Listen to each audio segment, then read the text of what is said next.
राधे राधे गुरु जी। राधे राधे। हम प्रकृति के ऋणी क्यों हैं? प्रकृति ने हमें क्या दिया है और इससे ऋण मुक्ति कैसे प्राप्त करें? ये मुझे जानने की अभिलाषा है। कृपया मेरी अभिलाषा दूर करें। ओम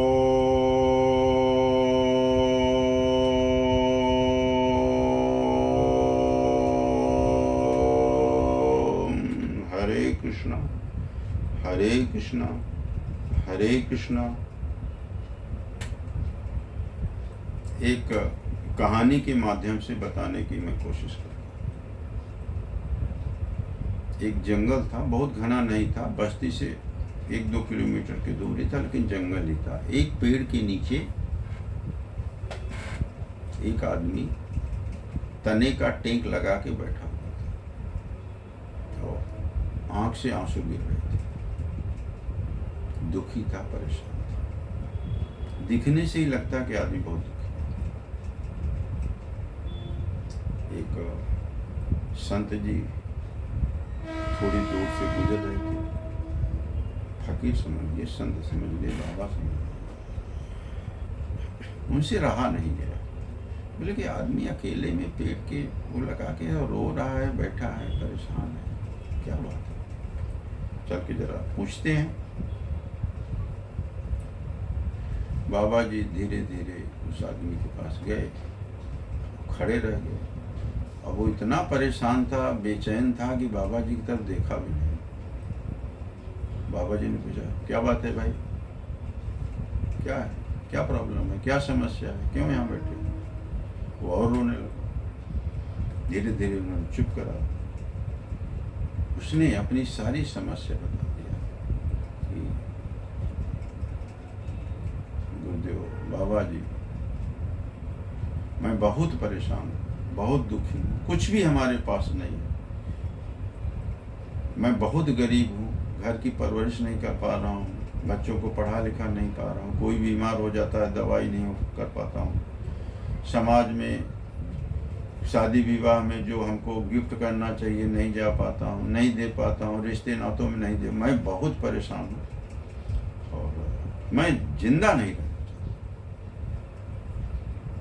मैं बहुत बेचैन हूँ। बाबा जी ने उसको बहुत जोर से डांटा, जब फालतू बात करता है। अरे उनका क्या बाबा जी, आप क्या बोल रहे हैं? बाबा जी ने कहा, मैं ठीक बोल रहा हूँ। तुमको कितना पैसा चाहिए? 10 लाख में काम हो जाएगा क्या? अरे उसकी तो एकदम चेहरे पर मुस्कुराहट आ गई, प्रकाश आ गया। अरे उसने कहा, बाबा जी आप मजाक तो नहीं कर रहे हो? हमारे गरीब पर मजाक मत करो बाबा जी, आप अपने रास्ते जाओ। कहा नहीं, मैं तुमको देना चाहता हूँ, दे के रहूंगा। चलो उठो अभी, चलो हमारे साथ। बाबा जी उसको लेकर अपने साथ चल दिए। बाबा जी का एक शिष्य बड़ी हॉस्पिटल में डॉक्टर था, उस खुद की ही हॉस्पिटल थी। बाबा जी उस गरीब आदमी को उस हॉस्पिटल में लेके गए और डॉक्टर साहब को बुलाए। डॉक्टर साहब गुरुजी को देखते ही, बाबा जी को देखते ही चरण स्पर्श किया और कहा, गुरुदेव आदेश दीजिए। गुरुजी ने कहा, कैसा है डॉक्टर साहब?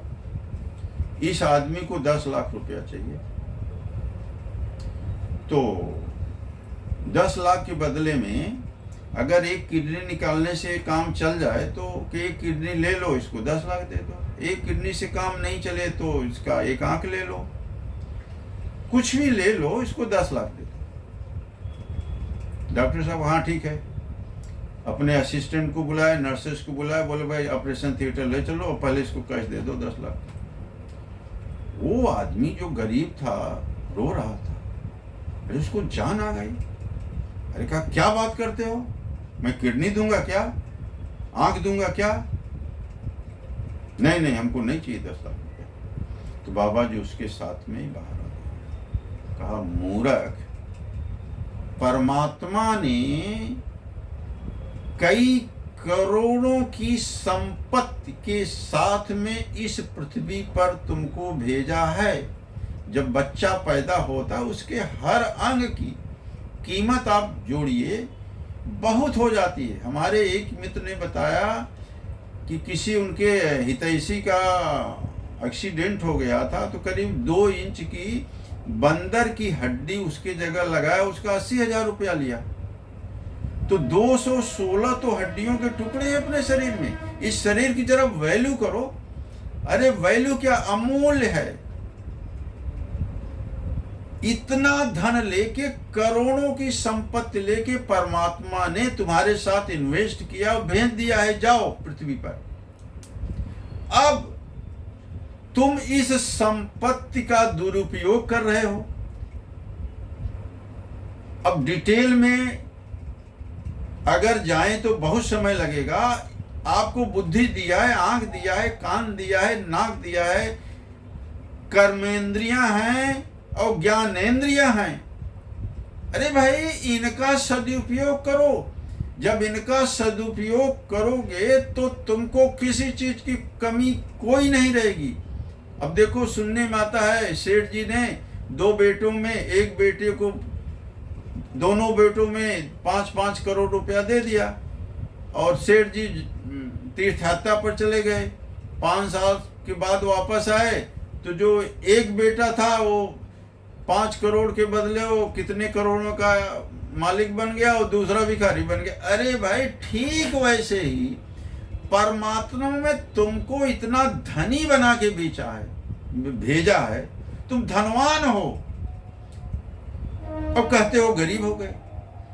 तो बाबा जी उस बूढ़े, उस गरीब जो परेशान था, उसको समझाने लगे कि भाई, तुम मामूली धनी नहीं हो, इसका उपयोग तो करो। अब उपयोग करोगे नहीं, अब बोलोगे कि हम गरीब हैं, गरीब हैं, गरीब हैं। अरे भाई, 12 साल की उम्र से 25 साल की उम्र में जो बच्चा अपने दिमाग बुद्धि से पढ़ाई करता है, वो ऐसे जगह पहुंच जाता है कि उसके आगे पीछे धन दौलत, रुपया, पैसा, शोहरत की कोई कमी नहीं रहती। और उसी में 12 साल से 25 साल तक के कितने बच्चे घर से बोलते हैं कॉलेज जा रहा हूँ, अपने गर्लफ्रेंड के साथ में चौपाटी पे चले गए, पिक्चर देखने गए, ये यहाँ वहाँ घूम रहे हैं, अपने पेरेंट्स को धोखा दे रहे हैं। वो महा धोखेबाज हैं। ऐसे गद्दारों, धोखेबाजों को कभी भी परमात्मा माफ नहीं करेंगे। यह इतिहास गवाह है। वो दुखी होने ही वाले हैं और झूठ ऊपर से बोलते हैं। अरे वो तो छोड़िए, पहला बर्थडे, जब बर्थडे लोग कॉलेज में जाते हैं मनाने, तो पहला बर्थडे जो जन्मदिन है, वो घर में अलग मनाया जाएगा, कॉलेज में अलग मनाया जाएगा, फ्रेंड लोगों के बीच में अलग मनाया जाएगा। और चोरी चपाटी करके, झूठ मूठ करके पैसा इकट्ठा करें, हमारा बर्थडे है। माँ बाप कहाँ से पैसा इकट्ठा करके देते हैं उस इडियट नॉनसेंस को कि मैं क्या बोलूं। वो बर्थडे मनाएगा तो पहले जो बियर से ही बर्थडे मनाते हैं। अब बताओ, अरे परमात्मा के दी हुई संपत्ति को, कर्मेंद्री, ज्ञानेंद्री, आँख, कान, बुद्धि, इसका उपयोग ही नहीं कर पा रहे हो। बोलते हो दुखी हो, दुखी दो। अरे तुम दुखी रहने ही वाले हो कि परमात्मा के साथ धोखा कर। परमात्मा ऐसी लाठी चलाएंगे, दिखेगा नहीं और तुम मर जाओगे। इसको ध्यान में रखो। और कम से कम अपने को धोखा मत दो। तुम ठंडे दिमाग से बैठ के देखो। अभी वैज्ञानिक लोग कहते हैं कि परमात्मा ने जो बुद्धि दिया है, इसका 5% भी मानव उपयोग नहीं कर पा रहा है। 95% ऐसे ही चला जाता है दुनिया से। जब दुनिया से विदाई हो जाती है, मृत्यु हो जाती है, ये शरीर बदल जाती है, तो वो 95% मस्तिष्क वैसे ही चला जाता है। तो हम यहाँ उपयोग ही नहीं कर पा रहे हैं कुछ। न उपयोग करेंगे तो क्या होगा? अरे भाई, कोशिश तो करो। कोशिश करने के लिए भी तैयार नहीं है, दूसरे को अंगुली उठा रहे हैं। अब भी भाई साहब, देवियों, सज्जनों, आप अपने बच्चों को आप निगरानी करके देख लो। ऐसा मैं नहीं कह रहा हूँ कि 100 के 100% बच्चे गड़बड़ हैं, खराब हैं, गलत दिशा में जा रहे हैं, लेकिन अधिक से अधिक गलत दिशा में जा रहे हैं। मैं फिर से इस बात को रिपीट कर रहा हूं कि परमात्मा के दिए हुए कैपिटल को, प्रिंसिपल अमाउंट को कम से कम उसका सदुपयोग करो। अगर सदुपयोग नहीं करोगे तो दुख की प्राप्ति निश्चित है, कभी भी शांति नहीं मिलेगी, बुढ़ापे में भटकोगे, परेशान हो जाओगे, अकेले दिखोगे, बेटा बेटी नाती पोते दुनिया के कोने कोने में रहेंगे।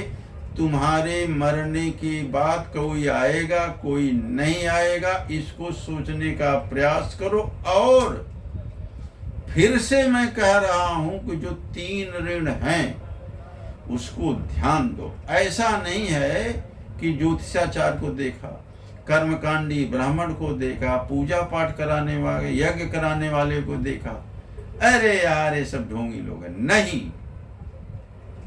सब ढोंगी ही नहीं है।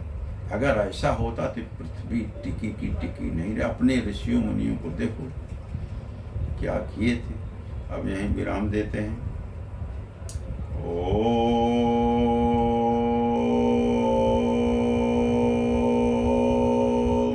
हरे कृष्णा हरे कृष्णा हरे कृष्णा।